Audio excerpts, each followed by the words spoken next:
The CNN studio was already electric before the cameras turned on. Not chaotic, not loud, just electric in the way that happens when everyone in the room knows they're about to witness something that will dominate news cycles for weeks, and no one's sure how explosive it will get.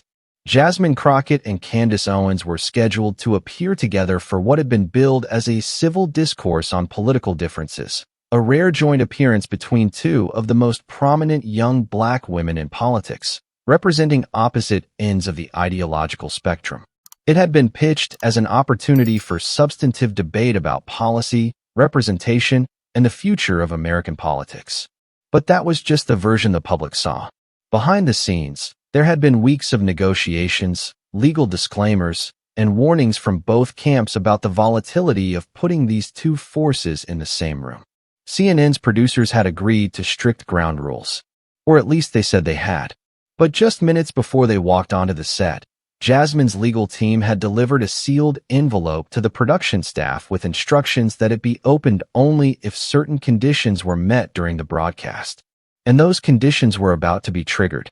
The atmosphere in the studio was charged with the kind of tension that comes from putting two intellectual heavyweights with fundamentally opposing worldviews in the same space. The set had been configured for maximum drama. Two chairs facing each other directly, with moderator Anderson Cooper positioned to observe what everyone sensed could become either a masterclass in political discourse or an all-out war. When both women finally stepped onto the stage, the applause was notably divided. Half the audience seemed energized by Jasmine's presence, the young congresswoman who had become a viral sensation for her quick wit and fearless confrontations with Republican colleagues. The other half responded enthusiastically to Candace, the conservative commentator who had built a massive following by challenging liberal orthodoxy and refusing to conform to expectations about how black women should think politically. Jasmine wore a sharp royal blue blazer that projected authority without sacrificing femininity, her natural hair styled in elegant locks that made a statement about authenticity and pride. She carried herself with the confidence of someone who had never backed down from a fight, whether in a Texas courtroom or on the floor of Congress. Candace sat across from her in a pristine white suit that seemed to glow under the studio lights, her straightened hair perfectly styled, her posture radiating the kind of controlled intensity that had made her one of conservative media's most compelling voices. She smiled with the confidence of someone who had built a career on saying things others were afraid to say. Anderson Cooper opened with the kind of measured introduction that CNN was known for. He said, "We're joined tonight by Congresswoman Jasmine Crockett and political commentator Candace Owens for what we hope will be a productive discussion about the political issues dividing our country." Both women nodded politely, but there was something in their eyes that suggested they had come prepared for more than just a productive discussion. Anderson continued, "Let's start with a broad question about representation. Both of you are young black women who've achieved significant platforms in American politics, but from very different perspectives. Jasmine, what do you think about the diversity of thought within the black community?" Jasmine leaned forward slightly, her voice carrying the controlled passion that had made her famous.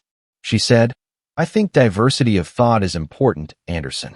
But I also think there's a difference between diverse perspectives and perspectives that actively harm our community." She glanced at Candace with a look that suggested this wasn't going to remain theoretical for long. Candace smiled, clearly relishing the opening. She said, "And there it is, the plantation mentality that says black people who don't think the right way are somehow harming the community. This is exactly what I've been talking about for years." The temperature in the room immediately shifted. What had started as a polite exchange was already moving toward confrontation. Jasmine's eyes flashed. She said, "Plantation mentality? Candace, that's rich coming from someone who's made a career out of telling white conservatives exactly what they want to hear about black people." Candace leaned back, her smile becoming more pronounced. She said, "And there's the real Jasmine Crockett, the one who thinks any black person who doesn't subscribe to Democratic talking points is somehow betraying their race." Anderson tried to moderate, but both women were clearly beyond his control now. Jasmine's voice rose with controlled anger. She said, I think black people who spread lies about systemic racism, who deny the reality of voter suppression, who attack civil rights organizations. Yes, I think those people are betraying not just their race, but their basic humanity. Candace stood up slowly, her movement deliberate and theatrical. She said, "Lies about systemic racism? Jasmine, the only lies being spread are by people like you who keep black Americans trapped in victim mentality for political gain." That's when Jasmine reached into her briefcase and pulled out a legal document. The action was so unexpected, so dramatic, that the entire studio fell silent. Camera operators zoomed in, sensing that something unprecedented was about to happen. Jasmine held up the document, her voice carrying a new authority. She said, "Candace, you want to talk about lies? Let's talk about the specific lies you've told about me over the past 6 months." She began reading from the document. "On March 15th, on your podcast, you stated that I was bought and paid for by George Soros, a false statement. On April 3rd, you claimed I had never held a real job, demonstrably false. On May 20th, you suggested I was anti-American for supporting voting rights legislation." Candace's confident expression began to waver slightly. She said, "Those are opinions, Jasmine. Political commentary." "No." Jasmine's voice cut through the response like a blade. "Those are defamatory statements that have damaged my reputation and endangered my safety. And today, live on television, I'm serving you with this lawsuit for $93 million in damages." The studio erupted. Camera operators scrambled to capture every angle. Anderson Cooper looked genuinely shocked. Candace's face went through a series of expressions: confusion, disbelief, then growing anger. Jasmine continued, her voice rising above the chaos. "For months, you've used your platform to spread lies about me, to incite harassment against me, to paint me as some kind of traitor to America. Well, now you can explain your lies to a jury." She stood up and walked toward Candace, holding out the legal papers. "This is a formal defamation lawsuit filed in federal court. You've been served." Candace stared at the papers as if they might bite her. She said, "You can't be serious. This is political theater." "Oh, I'm deadly serious," Jasmine replied, her voice carrying absolute conviction. "You've made millions of dollars spreading lies about people like me. Time to face some consequences." The audience was in complete chaos. Some people were applauding wildly. Others were shouting. Everyone was recording on their phones, knowing they were witnessing television history. Candace finally took the papers, her hands visibly shaking. She said, "This is ridiculous. Everything I said was protected political speech." Jasmine smiled, but there was no warmth in it. She said, "That's for the courts to decide. But I have recordings, screenshots, documented harassment that directly traces back to your false statements. $93 million worth of damages to my reputation and career." She turned to address the cameras directly. "To everyone watching, this is what accountability looks like. For too long, people like Candace have been able to spread lies without consequences. They build careers on destroying other people's reputations. Well, not anymore." Candace was clearly struggling to process what was happening. She said, "You're suing me for having political opinions?" "I'm suing you for defamation," Jasmine corrected sharply. "For spreading false information that you knew was false. For inciting harassment. For using your platform to destroy my reputation for profit." She walked back to her seat, her movement controlled and confident.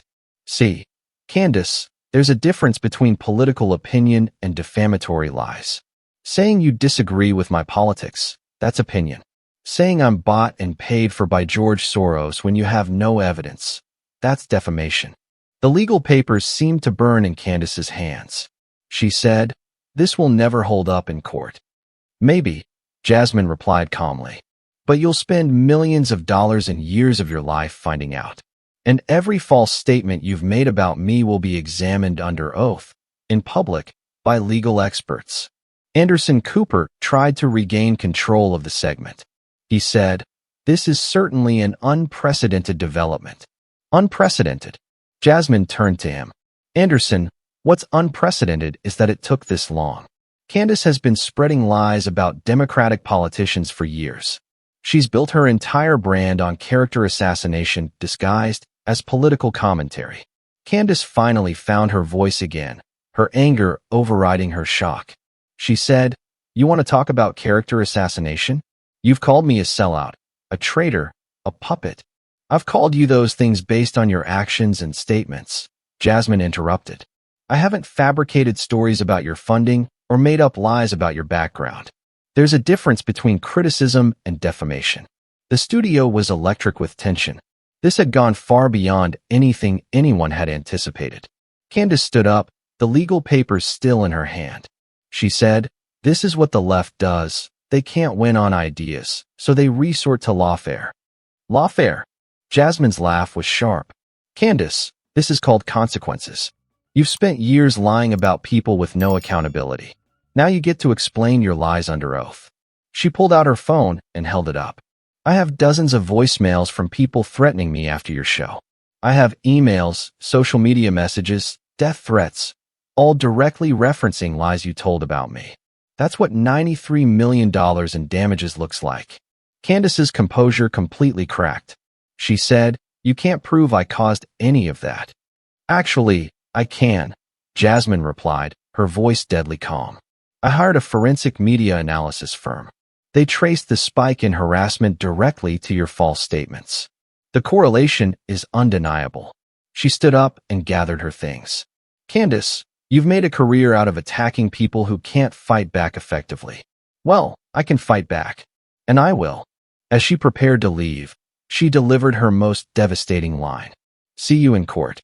The studio erupted as Jasmine walked out with perfect dignity, leaving Candace standing alone, holding legal papers that would change her life forever. Anderson Cooper tried to continue the show, but it was impossible. Candace kept staring at the papers, her usual confidence completely shattered. Within minutes, the footage was everywhere. Social media exploded with reactions that transcended typical political lines. Hashtag Jasmine versus Candace began trending alongside hashtag accountability time and hashtag defamation lawsuit.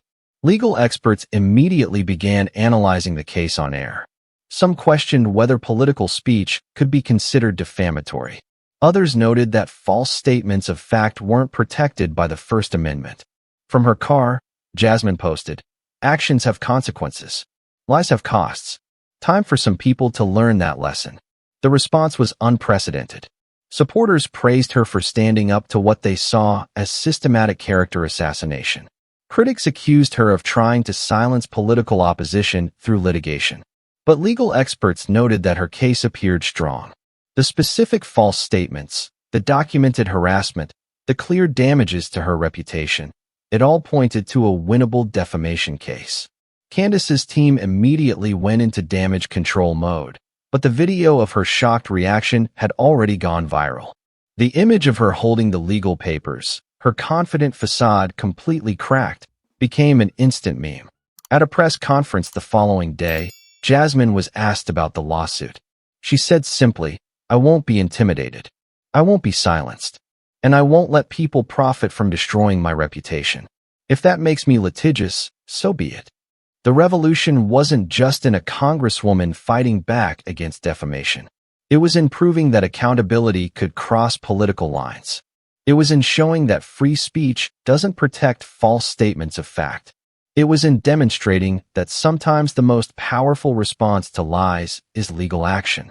Jasmine Crockett didn't just serve Candace Owens with a lawsuit that day. She served notice to every commentator who thought they could spread lies without consequences. The $93 million wasn't just about money. It was about respect, about truth, about the right to defend yourself when someone builds their career on destroying yours. And as the legal process began, one thing became clear. The age of consequence-free character assassination was over, at least for those brave enough to fight back. In court, under oath, where lies go to die, and truth finally gets its day. The papers had been served. The battle had begun, and Jasmine Crockett had just changed the rules of political discourse forever, one lawsuit at a time.